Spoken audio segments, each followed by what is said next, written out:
स्वागत करता हूँ आप सभी का अपने यूट्यूब चैनल सेल्सफोर्स शिक्षा में। आज के इस वीडियो में हम समझने वाले हैं रिसाइकल बिन के बारे में। So what is recycle bin in Salesforce? In Salesforce the recycle bin is a feature that temporarily hold deleted records. When a user deletes a record, example account, contact opportunity, the record is immediately and permanently erased, but rather moved to recycle bin. This feature provides a safety net, allowing users to recover deleted data within a specific period before it permanently removed from the system.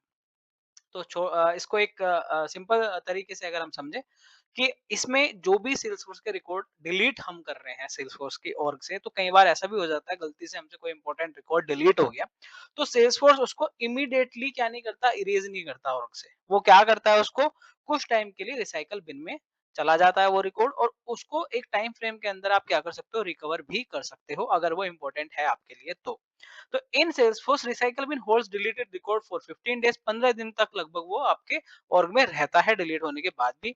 After this period the records are automatically and permanently deleted and they can not be recovered. ठीक है। During the 15-day period, users can restore or permanently delete the record from the recycle bin. However, after 15 days, the record are removed and permanently from the delete permanently from the system. ये वही है कि 15 दिन के अंदर आप recover कर लो, नहीं तो वो परमानेंटली क्या हो जाता है, डिलीट हो जाता है। कुछ इसके लिमिटेशंस है। लिमिटेशंस क्या है कि each organisation can have 50,000 records, 50,000 records per licence in the recycle bin at any one time. ठीक है, एक बार में 50,000 तक लगभग रिकॉर्ड जो होते हैं वो ऑर्गेनाइजेशन में वो एक रह सकते हैं रिसाइकल बिन के अंदर। ठीक है। Deleted records remain in recycle bin for 15 days, ये पहले बताया है मैंने अभी। Some records such as activities, task and events, attachment, certainly system generated record जो होते हैं वो may not be recoverable via recycle bin.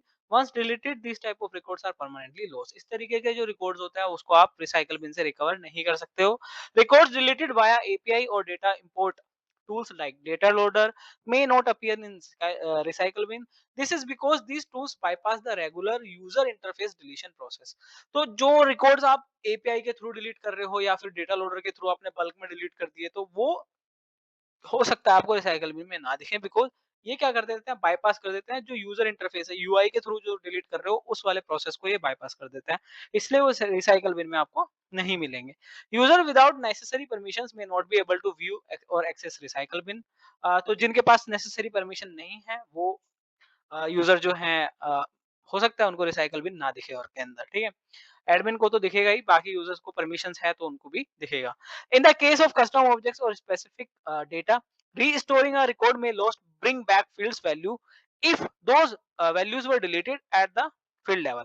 तो कोई वैल्यू आपने डिलीट कर दी, सपोज करो कोई पिक लिस्ट वगैरह है उसमें कोई वैल्यूज हैं वो आपने डिलीट कर दिया और आप उसको रिसाइकल बिन से रिकवर कर रहे हो, तो उस टाइम तक तो आप वो वैल्यू डिलीट कर चुके हो अपनी पिक फील्ड से। तो हो सकता है कि वो फील्ड रिकवर ना हो पाए, वो वैल्यू रिकवर ना हो पाए जब आप रिकॉर्ड को रिकवर कर रहे हो। ठीक है, तो ये कुछ चीजें थी, लिमिटेशंस थी रिसाइकल बिन के। अब हम देखते हैं यूआई पे जाके रिसाइकल बिन। तो गाइस हमने अपने लॉगिन कर लिया सेल्सफोर्स में। तो रिसाइकल बिन की अगर मैं बात करूं, सपोज मैं यहाँ पे कोई रिकॉर्ड अभी डिलीट करता हूँ। सपोज ये आप देखो ऑनबोर्डिंग,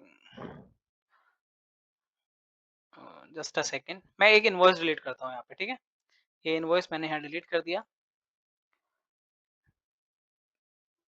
और सपोज ये मेरा इंपॉर्टेंट इनवॉइस था। अभी भी इमीडिएटली वो मेरे को ऑप्शन दे रहा है अनडू करने का, मैं इसको यहाँ से भी अनडू कर सकता हूँ। सपोज मेरे को एकदम से लगा रहे यार ये तो इंपॉर्टेंट था, देख अभी मैं इसको दोबारा से दिखाता हूँ। ये मैंने डिलीट किया, तो मैं इसको इमीडिएटली यहाँ पे अनडू पे अगर क्लिक करूंगा तो वो वापस से रिस्टोर हो गया। ठीक है, लेकिन अगर सपोज करो मैंने ये प्रोसेस भी नहीं किया और मैंने उसको डिलीट ही कर दिया, अब मुझे पता चला बाद में कि ये इंपॉर्टेंट था मेरे लिए, तो मेरे को ये रिकवर करना है, तो उसका एक ऑप्शन है सेल्सफोर्स में। तो अभी के लिए यहाँ पे अगर आप देखोगे तो जो यूजर है वो आदर्श है जिसने ये रिकॉर्ड डिलीट किया है और ये एडमिन भी है। अब मैं यहाँ पे अगर जाऊँ तो रिसाइकल बिन मुझे यहाँ पे टाइप करना है, रिसाइकल बिन मेरे सामने ओपन होके आ जाएगा। तो रिसाइकल बिन में आप देख रहे होंगे यहाँ पे एक लिस्ट व्यू है माय रिसाइकल बिन, एक लिस्ट व्यू है org रिसाइकल बिन। तो org रिसाइकल बिन में अगर आप देख रहे होगे तो एक रिकॉर्ड अमृत जैन ने भी डिलीट किया है, वो भी यहाँ पे आ रहा है। माय रिसाइकल बिन में सिर्फ वो रिकॉर्ड आ रहे हैं जो मैंने डिलीट किए हैं। तो ये आप अंडरस्टूड है। सपोज org में मेरे 50 यूजर है तो 50 ने जितने रिकॉर्ड डिलीट किए 50 के यहाँ पे डिलीटेड रिकॉर्ड्स आ जाएंगे और माई में सिर्फ मेरे आएंगे। तो सपोज मैं अभी मैंने आपको दिखाया था कि मैंने 2 इनवॉइस डिलीट किए थे। ठीक है, डिलीटेड डेट यहाँ पे आ रहा है, टाइम भी आ रहा है 5:59 पीएम, 5:58 पीएम, 17 तारीख को मैंने डिलीट किए। अब मेरे को ये इनको रिकवर करना है, तो मैं यहाँ पे सेलेक्ट करके इन दोनों को यहाँ से क्या कर सकता हूँ, रीस्टोर कर सकता हूँ। तो ये मेरे रीस्टोर हो गए होंगे। अगर मैं इनवॉइस पे जाऊँ अगर अभी अ, तो देखोगे आप वापस से मेरे ये दोनों रिकॉर्ड आ गए। इनको मैंने वापस से क्या कर लिया, रीस्टोर कर लिया, ठीक है। सिमिलरली मैं इनको परमानेंटली भी डिलीट कर सकता हूँ, एम्प्टी भी कर सकता हूँ अपने रिसाइकल बिन को। तो जो भी ये प्रोसेस मेरे को करना है, मैं अपनी नीड के अकॉर्डिंग कर सकता हूँ, ठीक है। तो एक छोटा-सा वीडियो था कि एक आइडिया मैं आपको दे दूँ रिसाइकल बिन का, क्योंकि मैंने अपनी जो एक रोड मैप शेयर किया था, उसमें ये डाला हुआ था कि रिसाइकल बिन का भी एक वॉक थ्रू करेंगे हम इस सीरीज़ में। तो बने रहिए सीरीज़ में, do subscribe my channel, thank you for watching. आगे मोस्ट प्रोबेबली रिपोर्ट्स और डैशबोर्ड हम स्टार्ट करेंगे। तो keep watching, keep supporting, thank you.